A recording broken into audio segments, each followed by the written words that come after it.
আমরা আপনাদের দেখিয়েছিলাম দুর্গাপুরে কিভাবে নাবালকদের রক্ত বিক্রি করে দেওয়া হয়েছিল।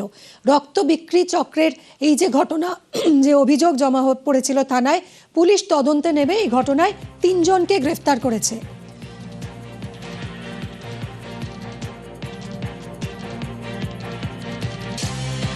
কথা বলবো অর্পণ, এই 3 জনের সম্পর্কে তো জানতে চাইবই, এর পিছনে কি বড় কোনো চক্র রয়েছে?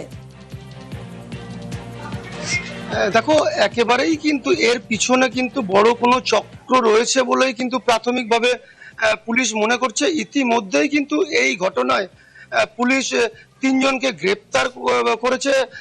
যে ছাত্র যারা রয়েছে নাবালক, তারা এই যে রক্ত বিক্রির চক্র, এই গোটা ঘটনায় দুর্গাপুর থানার পুলিশ তদন্ত নেমে 3 জনকে গ্রেপ্তার করেছে।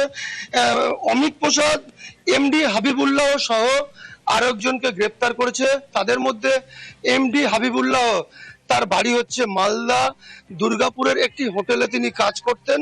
এবং কিভাবে এদের সাথে যোগাযোগ হয় এই পড়ুয়াদের, এবং এর পেছনে আরো কেউ রয়েছে কিনা তাও কিন্তু পুলিশ জানার চেষ্টা চালাচ্ছে। কারণ এই যে 3 জন যে গ্রেপ্তার হয়েছে, তাদেরকে পুলিশ নিজেদের হেফাজতে নিয়ে এর পিছনে আর কেউ রয়েছে কিনা বা কোনো বড় চক্র এর মধ্যে রয়েছে কিনা পুলিশ কিন্তু জানার চেষ্টা করছে। ধন্যবাদ অর্পণ।